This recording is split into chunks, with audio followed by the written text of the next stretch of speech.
आइए यहाँ पे देखते हैं हम अलंकार। ठीक है, तो अलंकार में मैंने बताया था कि अलंकार जो होता है मुख्य रूप से कितने होते हैं?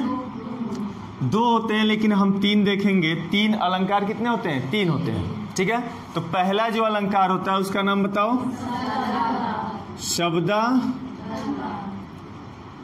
शब्दालंकार। ठीक है, जो दूसरा था वो था अर्थालंकार, और जो तीसरा था वो था उभयालंकार।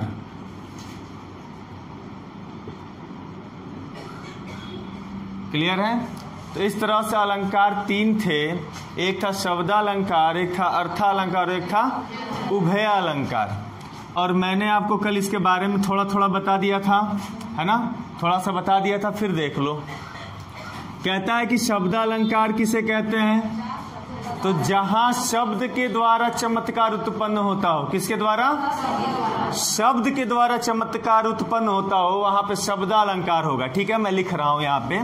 कह रहा है कि जहां शब्द के माध्यम से या शब्द के द्वारा क्या उत्पन्न हो रहा हो? चमत्कार उत्पन्न होता है। तो जहां पे शब्द के द्वारा चमत्कार उत्पन्न होता है वहां पे शब्दालंकार होता है। क्लियर है? अब कहता है अर्थालंकार, तो जहां पर अर्थ के द्वारा, है ना? तो जहां पर, बोलो जल्दी से, जहां पर अर्थ के द्वारा चमत्कार उत्पन्न होता है, वहां पे कौन सा अलंकार होता है? अर्थालंकार होता है। फिर कहता है उभयालंकार। ठीक है, तो उभयालंकार में क्या होता है बाबू? जहां शब्द और अर्थ दोनों के द्वारा चमत्कार उत्पन्न होते हो, वहां पे हमारा उभयालंकार होता है। तो आप याद रखिएगा कि जहां पर शब्द और अर्थ दोनों के द्वारा चमत्कार उत्पन्न होता है, वहां पे कौन सा अलंकार होता है? उभयालंकार। इतनी बात तो कल मैं बता चुका था। अब देखो, चलिए सब रेडी हैं? अर्थालंकार किसे कहते हैं? देख के ही तो बोलना है, बोलो। उभयालंकार किसे कहते हैं? इसी में कई ठियामों कर रहे हैं सब, बोल नहीं रहे हैं सब। चलो अब देखो, अब शब्दालंकार और अर्थालंकार हमें पढ़ना है, इसे हमें नहीं पढ़ना है। ठीक है, अब ध्यान से देखिए कि जो शब्दालंकार होता है ना बाबू, अब शब्दालंकार के जो भेद होते हैं, है ना, वो मुख्य रूप से हमें जो पढ़ने हैं वो 7 भेदों को पढ़ना है। कितना पढ़ना है? 7 भेद। मतलब इसके 7 प्रकार होते हैं और वो 7 प्रकार हम पढ़ेंगे। ठीक है, लेकिन जब हम अर्थालंकार में जाते हैं तो अर्थालंकारों की संख्या 100+ है, 100 से ज्यादा अलंकार है, लेकिन हम भी इसमें छांट के जो 7 इंपॉर्टेंट होंगे उनको पढ़ेंगे। ठीक है, तो टोटल लेकर इस तरह से देखें तो 14 अलंकार हो रहे हैं। कितने? 14। लेकिन उन अलंकारों के अंदर जब घुसेंगे हम, एक एक अलंकार के 5-5 पार्ट्स मिलेंगे, है ना, 2-2 पार्ट्स मिलेंगे। तो इस तरह से ले दे के पूरा आपकी संख्या 25 से 30 अलंकार हो जाएगा। ठीक है, तो आइए हम देखते हैं कि शब्दालंकार के भेद क्या देखेंगे। शब्दालंकार के भेद कौन कौन से भेद हैं? ठीक है, तो देखो पहला आप देखो यहाँ पे अनुप्रास अलंकार। कौन सा है? अनुप्रास अलंकार। अनुप्रास अलंकार। फिर दूसरा है यमक अलंकार। यमक अलंकार। तीसरा है श्लेष अलंकार। कौन सा अलंकार? श्लेष अलंकार। बोलते रहो साथ में मेरे, श्लेष अलंकार। ठीक है, और चौथा है पुनरुक्ति, पुनरुक्ति, प्रकाश अलंकार, प्रकाश अलंकार। और जो पांचवा है उसका नाम है पुनरुक्ति वदाभास अलंकार। आप लोग बहुत डेंजर लग रहा होगा शब्द, है ना? पुनरुक्ति वदाभास अलंकार। छठा है विप्सा अलंकार, विप्सा अलंकार। और जो सातवां है उसका नाम है वक्रोक्ति अलंकार। कौन सा अलंकार? वक्रोक्ति अलंकार, अलंकार। क्लियर है? तो इस तरह से शब्दालंकार के 7 भेद हैं। पहला है अनुप्रास अलंकार, दूसरा यमक अलंकार, तीसरा श्लेष अलंकार, चौथा है पुनरुक्ति प्रकाश अलंकार, पांचवा है पुनरुक्ति वदाभास अलंकार और छठवा विप्सा अलंकार, सातवां है वक्रोक्ति अलंकार। क्लियर है? तो इस तरह से 7 अलंकार हम केवल शब्द अलंकार में पढ़ेंगे। ठीक है? अब इसमें जब अनुप्रास अलंकार पढ़ेंगे तो इसके 5 भेद हैं, इसके 5 प्रकार हैं, फिर 5 अलंकार और ऐड हो जाएगा। ठीक है? तो ऐसे करके हम एक एक हेडिंग को पढ़ेंगे, एक एक हेडिंग को व्याख्या रूप से पूरी विस्तृत रूप से पढ़ेंगे। ठीक है? तो एक बार हम इसको भी देख लेते हैं। अर्थालंकार के कितने भेद हैं तो इसमें भी 7 पढ़ लेंगे। पहला हम पढ़ेंगे इसमें उपमा अलंकार। कौन सा? उपमा अलंकार।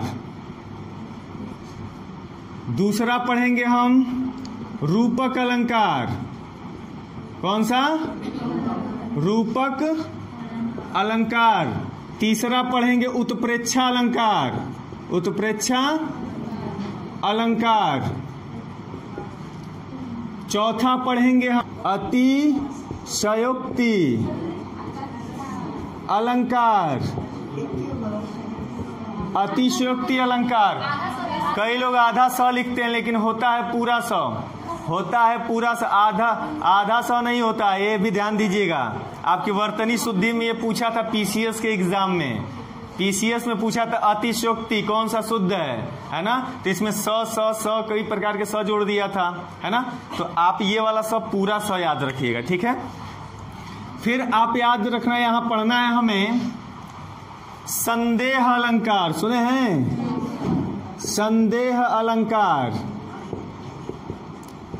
फिर हम पढ़ेंगे 6वां नंबर भ्रांतिमान अलंकार। कौन सा अलंकार?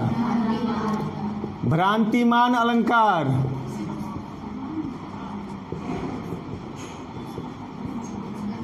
और एक और पढ़ेंगे, ठीक है, भ्रांतिमान विरोधाभास अलंकार,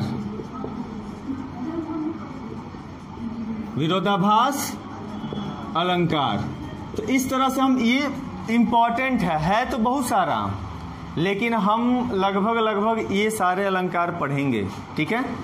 तो इसमें हम इतने अलंकारों को देखेंगे, इसमें इतने को देखेंगे, और इसमें जो जब हम आएंगे तो इसमें भी बहुत सारे अलंकार आपको मिलेंगे। ठीक है? क्लियर है इतनी बात? तो इतना लिख लीजिए आप लोग। तो चलो आ जाओ, लिख लिए आप लोग। तो अब आपकी बारी है। मैं चिल्ला चुका, अब आप चिल्लाइए। ठीक है? तो चलिए, शब्द अलंकार में पहला बताओ क्या है? उसके बाद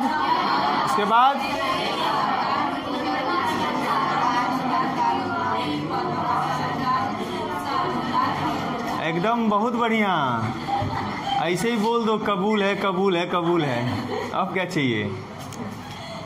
तो हवन करने नहीं बैठे हो, स्वाहा स्वाहा बोल दिए पंडित जी, स्वाहा तो हो गया स्वाहा। एकदम आराम से बोलो। चलो एक बार मैं बोलूंगा, एक बार आपको बोलना। बोलोगे तभी सीखोगे, समझ रहे हो? मुझे कोई दिक्कत नहीं है, मैं लिखवा दूंगा, छपवा दूंगा, है ना? कोई मतलब नहीं है उसका, उस तरह की पढ़ाई का। आप बोलो। पहला बोलना अनुप्रास अलंकार, सबको बोलना है। ठीक है? यमक अलंकार, श्लेष अलंकार, इसको ध्यान से बोलना। ठीक है? पुनरुक्ति प्रकाश अलंकार, देखो पुनरुक्ति है, पुनरुक्ति उसमें प्रकाश जुड़ा है, तो पुनरुक्ति प्रकाश अलंकार। क्लियर? फिर देखो पुनरुक्ति वदाभास अलंकार, विप्सा अलंकार, वक्रोक्ति अलंकार। क्लियर है? अब आते हैं अर्था में। चलिए बोलिए, उपमा अलंकार, रूपक अलंकार, उत्प्रेक्षा अलंकार, अतिशयोक्ति अलंकार, संदेह अलंकार, भ्रांतिमान अलंकार, विरोधाभास अलंकार। स्वाहा। हो गया। चलिए, हो गया ना? तुम लोग एकदम पंडित जी बना दिए हमको, हैं? मिटा दूं? अब आइए देखो ध्यान से, शब्दालंकार के जो महत्वपूर्ण अलंकार पढ़ने हैं वो ये है, और अर्थालंकार में जो महत्वपूर्ण अलंकार पढ़ना है वो ये है। अब हम क्या करेंगे, सबसे पहले शब्दालंकार को पकड़ेंगे, और शब्दालंकार में जो अनुप्रास अलंकार है उसको पकड़ेंगे, उसको पढ़ लेंगे, पूरी तरह से समझ लेंगे, तब जाके हम आगे बढ़ेंगे तो यमक को पढ़ेंगे, फिर इसको समझ लेंगे तो इसको पढ़ेंगे। ऐसे करके एक एक खत्म करेंगे। जब ये पूरी तरह से कंप्लीट हो जाएगा फिर हम अर्थालंकार में आएंगे, फिर एक एक को पढ़ेंगे। ठीक है? तो समय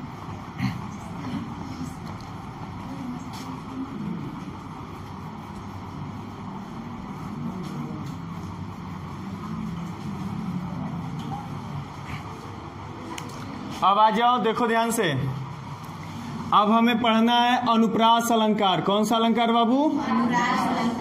अनुप्रास। यही है ना पहला, अनुप्रास अलंकार। चलिए भाई, अनुप्रास है ना, तो सबसे पहले हम अनुप्रास को ही समझ लेते हैं, फिर हम आगे बढ़ते हैं कि अनुप्रास कितने प्रकार के होते हैं, है ना, अनुप्रास अलंकार कितने प्रकार के होते हैं। तो सबसे पहले देखो, ये जो अनुप्रास है ना, ये दो शब्दों से मिलकर बना है। कितने शब्दों से? दो शब्दों से मिलकर बना है। एक बना है अनु और एक बना है प्रास। अनु और प्रास से मिलकर बना है। क्लियर है? तब जाके ये अनुप्रास होता है। अनु, बहुत ध्यान से देख रही हो, तुम्हारा ही नाम लिखा हूं, है ना। अनु का मतलब होता है बार बार। अनु का मतलब होता है बार बार। क्या अनु, ठीक बता रहा हूं? और प्रास का मतलब होता है वर्ड। प्रास का मतलब होता है वर्ड, है ना। तो सिंपल सा परिभाषा इसके शब्द से ही निकल रहा है। जहां पर वर्णों की बार बार आवर्तिता होती हो, है ना, जहां पर वर्ण बार बार दोहराए जाते हो, वहां पे कौन सा अलंकार? अनुप्रास अलंकार होता है। क्लियर है?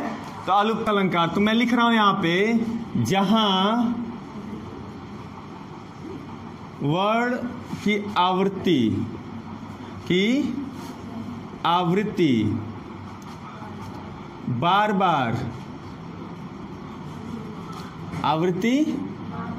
बार बार होती है या दोहराई जाती है, वहां पे कौन सा अलंकार होता है?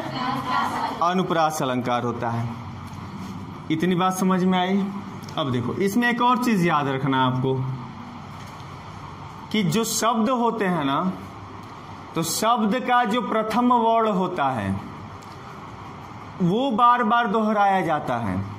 जो शब्द होते हैं, शब्द का जो प्रथम वर्ण होता है उसकी आवृत्ति बार बार होती है ना। अभी मैं समझाऊंगा इसका मतलब, घबराइएगा मत। कहता है इसमें क्या होता है, शब्द का जो प्रथम वर्ण होता है, वर्ण की आवृत्ति बार बार होती है, बार बार होती है। अब ये लाइन अभी आपको नहीं समझ में आएगा, मैं समझाऊंगा अभी। कह रहा है शब्द का प्रथम वर्ण, शब्द के प्रथम वर्ण की आवृत्ति क्या हो रही हो? बार बार हो रही हो, तो वहां पे हमारा अनुप्रास अलंकार होगा। जैसे एक उदाहरण है, इसमें हम लेते हैं मुदित महीपति।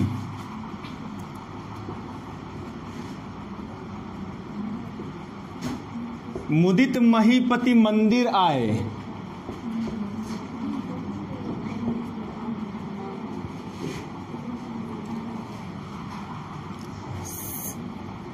सेवक सचिव सुमंत बुलाए। ठीक है, हमने एक वाक्य लिया पूरा। अब हम इसमें पहचानेंगे, समझेंगे कि यहाँ पे अनुप्रास अलंकार कैसे है।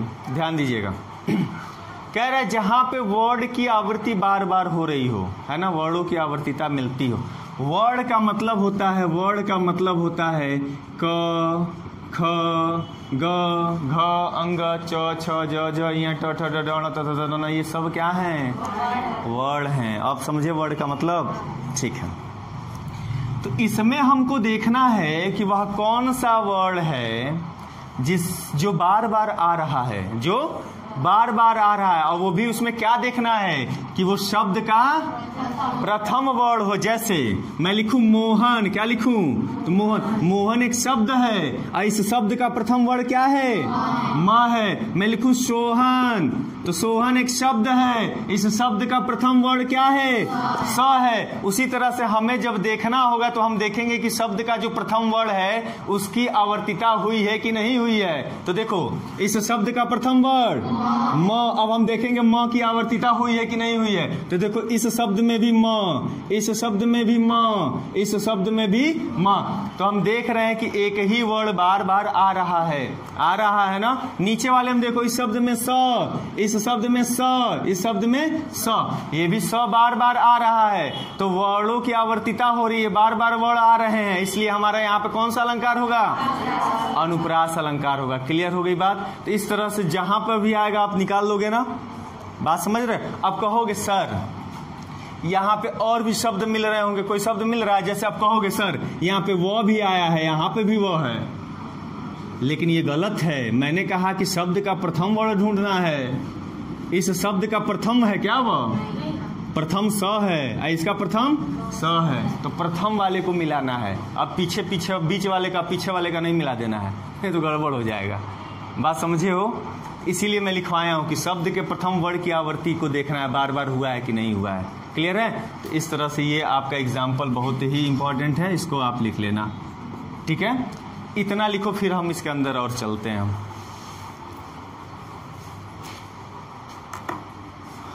घबराओ मत, अभी समझाता हूँ। गाना गाना गाना कोई भी गाना बताना अभी तुम लोग।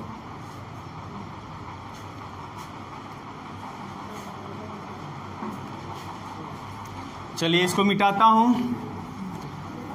अब आ जाओ ध्यान से। अब कहता है कि ये जो अनुप्रास अलंकार होता है ना, ये 5 प्रकार का होता है। कितने प्रकार का होता है? 5 प्रकार का होता है। अब आइए पांचों पढ़ते हैं हम लोग, ध्यान से देखना। एक होता है छेका अनुप्रास, छेका अनुप्रास अलंकार, छेका अनुप्रास है ना। एक होता है वृत्त्या अनुप्रास, वृत्त्या अनुप्रास। एक होता है लाटा अनुप्रास। क्या होता है? लाटा अनुप्रास, बोलते रहो, लाटा अनुप्रास। एक होता है अंत्यानुप्रास, अंत्यानुप्रास। और एक होता है श्रुत्या अनुप्रास। कौन सा अनुप्रास? श्रुत्या अनुप्रास, श्रुत्या अनुप्रास है ना। इस तरह से जो आपके अनुप्रास अलंकार होते हैं उसके 5 भेद होते हैं। एक होता है छेका अनुप्रास अलंकार, एक होता है वृत्त्या अनुप्रास अलंकार, एक होता है लाटा अनुप्रास अलंकार, एक होता है अंत्या अनुप्रास अलंकार, एक होता है श्रुत्या अनुप्रास अलंकार। अब आओ इसमें हम देखते हैं एक एक को, ठीक है, ज्यादा डीप जा रहे हैं। छेका अनुप्रास किसे कहते हैं? बहुत सिंपल भाषा में बताऊंगा, घबराना नहीं, कोई कंफ्यूजन नहीं होगा। छेका अनुप्रास में कहता है कि जब वर्णों की या फिर वर्ड की आवृत्ति 2 बार होती हो, केवल 2 बार होती हो। कितनी बार? 2 बार। तो जहां वर्ड की आवृत्ति, किसकी आवृत्ति बाबू? वर्ड की आवृत्ति केवल 2 बार होती हो, 2 बार होती हो, उसे हम क्या कहते हैं? उसे हम कहते हैं छेका अनुप्रास। जैसे यहां पे हम देख, कहां गया? अच्छा मिटा दिए। अभी एग्जाम्पल मैं दूंगा, घबराओ मत, पहले हम एक एक बार परिभाषा देख लेते हैं, ठीक है। वृत्त्या अनुप्रास में कहता है यहां पे कह रहा है कि वर्ड केवल 2 बार आएंगे। वृत्तीय अनुप्रास में कहता है कि जहां पे वर्ड 3 बार या 3 से अधिक बार आएंगे तो वहां पे कौन सा अलंकार? वृत्तीय अनुप्रास अलंकार। तो आप ये इसमें याद रखना कि जहां पर वर्ड 3 बार, 3 या 3 से अधिक बार आए या फिर वर्ड की 3 या 3 से अधिक बार आवृत्ति हो, है ना, उसको हम क्या कहेंगे? वृत्त्या। लाटा में क्या है? लाटा में कहता है कि वर्णों की आवृत्ति नहीं होती है, इसमें वाक्यों या फिर उपवाक्यों की आवृत्ति होती है ना। मतलब वाक्य या उपवाक्य दोहराए जाते हैं, लेकिन उन वाक्यों के अर्थ बदल जाते हैं। क्या हो जाते हैं? बदल। पहले लाइन में कुछ और अर्थ निकलेगा, नीचे वाले लाइन में कुछ और, लेकिन वाक्य सेम टू सेम होंगे, कुछ शब्दों के हेरा फेरी में। ठीक रहेगा? अभी उदाहरण समझोगे आप। तो लाटानुप्रास में याद रखना, क्या याद रखना है कि यहां पे वर्ड की आवृत्ति नहीं होती है, वर्ड की आवृत्ति नहीं होती है, नहीं होती है, बल्कि वाक्य या उपवाक्यों की आवृत्ति होती है, परंतु अर्थ बदल जाते हैं, परंतु अर्थ बदल जाते हैं। अब देखो अंत्यानुप्रास किसे कहते हैं? अंत्यानुप्रास में कहता है कि जहां पर अंतिम में तुक मिलते हो, जैसे कल पढ़े थे ना, शराब, कबाब, खराब, नवाब, तो लास्ट में जाके तुक मिलता हो तो उसको हम कहते हैं अंत्यानुप्रास। इसीलिए कल समझाया था कि देखो, है ना, तो जहां पर अंत में क्या मिलते हो? तुक मिल जाते हो। और शेरो शायरियों में इसका बड़ा यूज होता है, अभी बताऊंगा उदाहरण। अब देखो श्रुत्यानुप्रास किसे कहते हैं? तो जो त वर्ग के वर्ण होते हैं, त वर्ग के, तो त वर्ग में कौन कौन आता है? 5 अक्षर आते हैं, त थ द ध न, त थ द ध न। तो त थ द ध न ये 5 क्या हमारे त वर्ग के कहलाएंगे? क्या कहलाएंगे? त वर्ग। तो त वर्ग के वर्ड हम ब्रैकेट में लिख दे रहे हैं, त थ द ध न, ये वर्ड हमको देखना है। त वर्ग के वर्ड की आवृत्ति बार बार होती है, बार होती है, तो वहां पे कौन सा अलंकार? श्रुत्यालंकार। क्लियर है? अब आइए हम एक एक समझते हैं। अच्छा एक बात बताओ, छेका में कह रहा, पहले कुछ अपने व्यवहारिक जीवन में हम समझ लेते हैं, फिर उदाहरण लेंगे जो आपके किताब वाला उदाहरण होता है। छेका अनुप्रास में कह रहा है जहां वर्ड की आवृत्ति केवल 2 बार हो रही हो, वहां पे हमारा कौन सा अलंकार? छेका अलंकार। जैसे कोई गाना बताओ, जैसे अभी लेटेस्ट गाना था, कौन सा गाना था?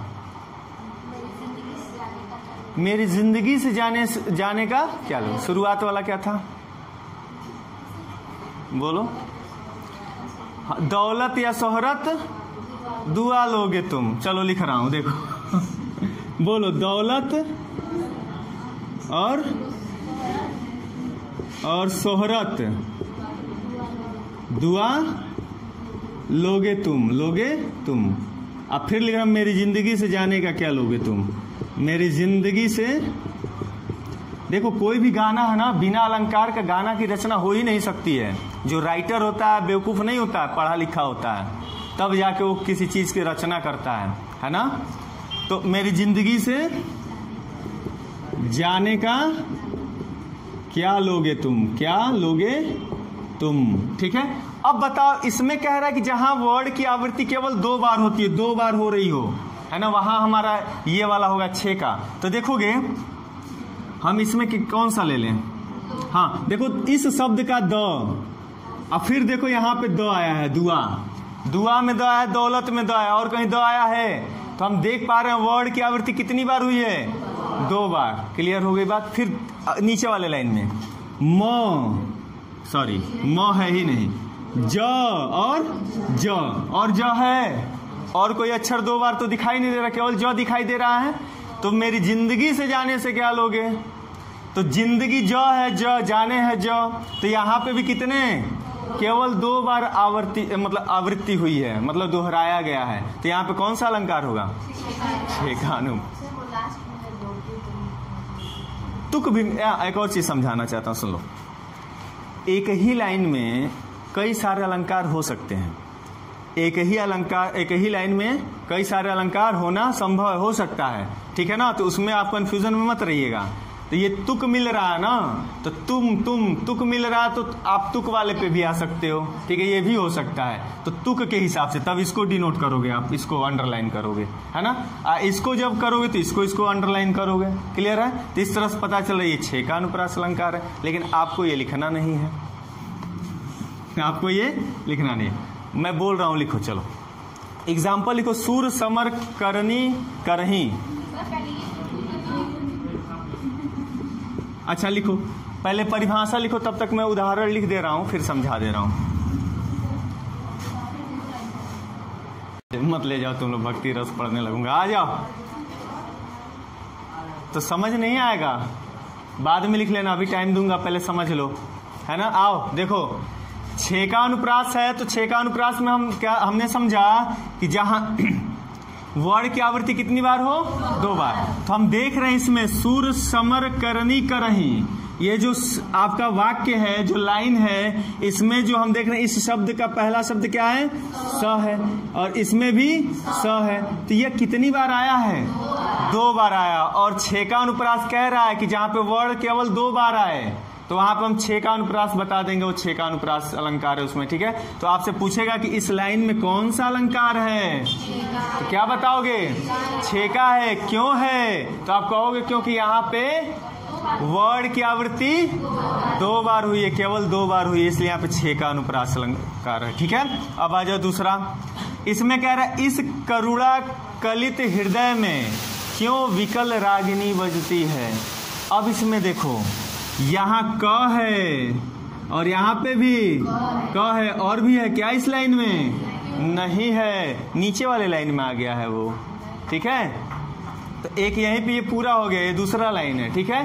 तो यहाँ पे हम देख रहे हैं कि 2 वर्ड मिल रहे हैं, और जहाँ पे केवल 2 वर्ड मिले वहां पे कौन सा, छेका अनुप्रास। क्लियर हो गई बात।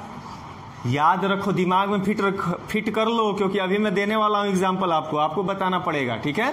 तो जहां पे 2 बार आएगा वहां पे छेका, और जहां पे 3 या फिर 3 से अधिक बार आए वहां पर वृत्त्या अनुप्रास अलंकार। देखो, चरण चोट चटकत चकोट। अब इसमें च एक ही लाइन में है, लेकिन यहाँ जगह न होने कारण मैं नीचे लिखा हूं, ठीक है। एक ही लाइन है ये। अब देखो, 1 च, 2 3 4 गो च आ गया, तो 3 से अधिक बार 3 हो या फिर 3 से अधिक बार आ जाए वर्ड अगर, तो हमारा कौन सा होगा, बात समझ में आ गया। अब आ जाओ, लाटा अनुप्रास कहता है कि यहाँ पे वर्ड की आवृत्ति नहीं होती है, वाक्य या फिर उपवाक्य की आवृत्ति हो जाती है, लेकिन अर्थ क्या हो जाता है, बदल जाता है। जैसे कह रहा पूत कपूत तो क्यों धन संचय, अपूत सपूत तो क्यों धन संचय।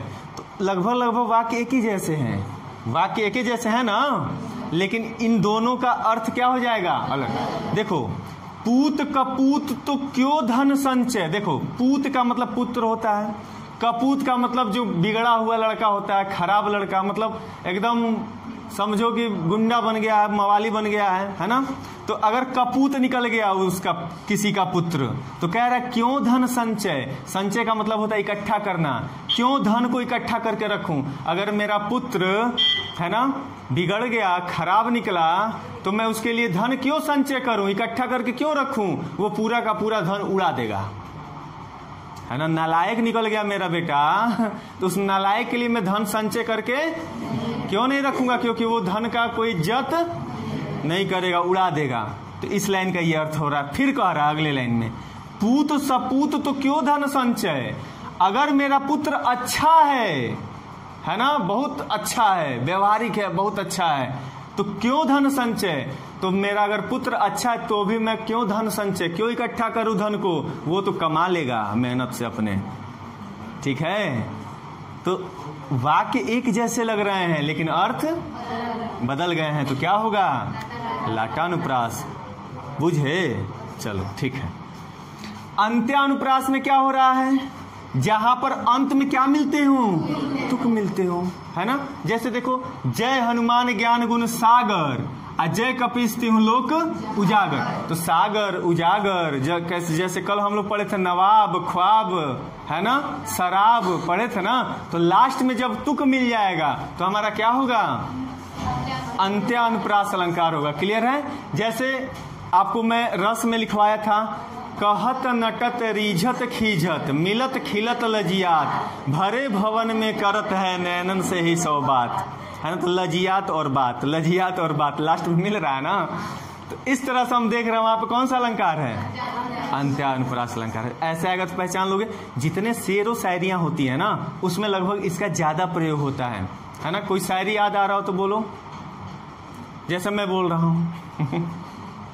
जैसे एक शेर है कि हमने तो मोहब्बत का चिराग जला रखा है, लोगों ने शर्त हवाओं से लगा रखा है, न जाने किस मोड़ से आएंगे हमारे श्रीमंत, इसलिए हर मोड़ को फूलों से सजा रखा है। तो लास्ट में तुक मिल रहा है ना, मिल रहा है कि नहीं मिल रहा है ना। वो आफती में छुपाकर आफ्ताब चलता है, वो आफती में छुपाकर आफ्ताब चलता है, अपने हाथों पे रखकर गुलाब चलता है। वो आए तो उनको सबने देखा, अब देखते हैं किसका चिराग जलता है। तो लास्ट में तुक मिल रहा है ना। तो इस तरह से हम देख पा रहे हैं, तुक मिलेगा तो वहां पे अंत्यानुप्रास अलंकार होगा, ठीक है। अब देखो, श्रुत्यानुप्रास अलंकार क्या होगा? श्रुत्याकार है त वर्ग, मतलब त या थ या द या फिर न। अगर इन शब्दों में से किसी भी शब्द का लगातार आवृत्ति होने लगे, बार बार आने लगे, तो वहां पे कौन सा? जैसे देखो ये वाला अलंकार, ये वाला जो उदाहरण है, दिनांद था थे दीनानाथ डूबते। तो देखो द आ गया, द न आ गया, न त आ गया, थ आ गया, थ आ गया, थ फिर द। तो लगातार आ रहा है कि नहीं आ रहा है? तो ऐसे जब रिपीटेशन होगा, इसका रिपीट होगा ये, तो वहां पे कौन सा होगा? श्रुत्यानुप्रास अलंकार होगा। क्लियर है? चलो अब मैं तुम लोगों को देता हूं एग्जाम्पल। तो बताओ, एक गाना था, मेरा जूता है जापानी। कितने लोग सुने हैं? पुराना गाना, मेरा जूता है जापानी, मेरा पतलून इंग्लिस्तानी, सर पे लाल टोपी रूसी, फिर भी दिल है हिंदुस्तानी। सुने हो ना? इसमें कौन सा अलंकार है बता दो। मैं लिख रहा हूं, है मेरा जूता है जापानी, मेरा जूता है जापानी, जापानी, मेरी पतलून इंग्लिस्तानी, मेरी पतलून इंग्लिस्तानी। बता दो कौन सा अलंकार? क्यों? देखो, म भी दो बार, ज भी दो बार, तो जहां पे दो बार वर्ड की आवृत्ति हो वहां पे कौन सा? छेकानुप्रास। समझ गए? चलो एक और गाना बता दूं। दीदी तेरा देवर दीवाना। दीदी तेरा देवर दीवाना, हाय राम कुड़ियों को डाले दाना, है ना। कौन सा अलंकार? पहले तो लिख लो एक लाइन, दीदी तेरा देवर दीवाना। कहीं लास्ट वाला देखोगे नहीं ना है, दीदी तेरा देवर दीवाना, द द द द है ना।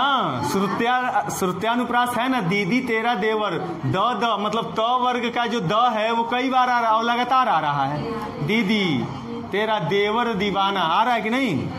तेरा में त आ रहा है, दीदी में द आ रहा है, देवर में द आ रहा है, लगातार हो रहा है। देखो मैंने कहा ना, एक लाइन में कई सारे अलंकार हो सकते हैं, ठीक है, क्योंकि वर्णों की कई बार आवर्तिता हो जाए तो। ठीक है, आ जाओ। एक कुमार था फिलहाल, उसका गाना बोलो। कुछ ऐसा कर कमाल कि तेरा हो जाऊं, मैं किसी और का हूं फिलहाल कि तेरा हो जाऊं, बताओ कौन सा है?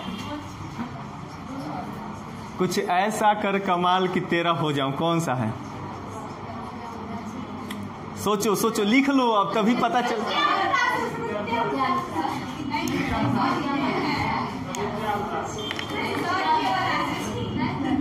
कह रहा कुछ ऐसा कर कमाल कि तेरा हो जाऊं, तेरा हो जाऊं, मैं किसी और का हूं फिलहाल। अब बता दो। प्रत्याय देखो, क चार बार आ गया, तो यहाँ पे कौन सा हो जाएगा? अलंकार। क्लियर है? तो एक लाइन में बहुत सारे अलंकार हो सकते हैं, लेकिन आपको ऐसे पहचानना पड़ेगा पहले कौन सा होगा। ठीक है? तो इस तरह से हमारा अनुप्रास अलंकार आज समाप्त हुआ। जो नहीं लिखा जल्दी से लिखो, अभी बुलवाऊंगा। चलो यहाँ आइए, सभी लोग ध्यान दीजिए। आपको पहले क्या करना है? परिभाषा बताते चलना, केवल परिभाषा बताना है। ठीक है? तो चलिएगा, सबको देखकर बोर्ड से बोलना है, किसी का मुंह बंद नहीं रहना चाहिए, बोलोगे तभी सीखोगे। चलो बोलो, 6 का अनुप्रास अलंकार किसे कहते हैं? बहुत बढ़िया। वृत्त्यानुप्रास, वहां पे कौन सा अलंकार होता है? लाटानुप्रास किसे कहते हैं?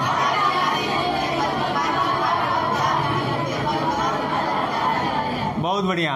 अंत्यानुप्रास अलंकार, तुक मिलते हो। श्रुत्यानुप्रास अलंकार, इसमें एकदम लग रहा हूं कर रहे हो, है ना?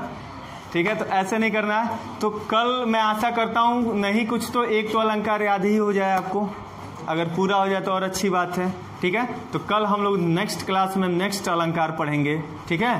तो बस आज के लिए इतना ही।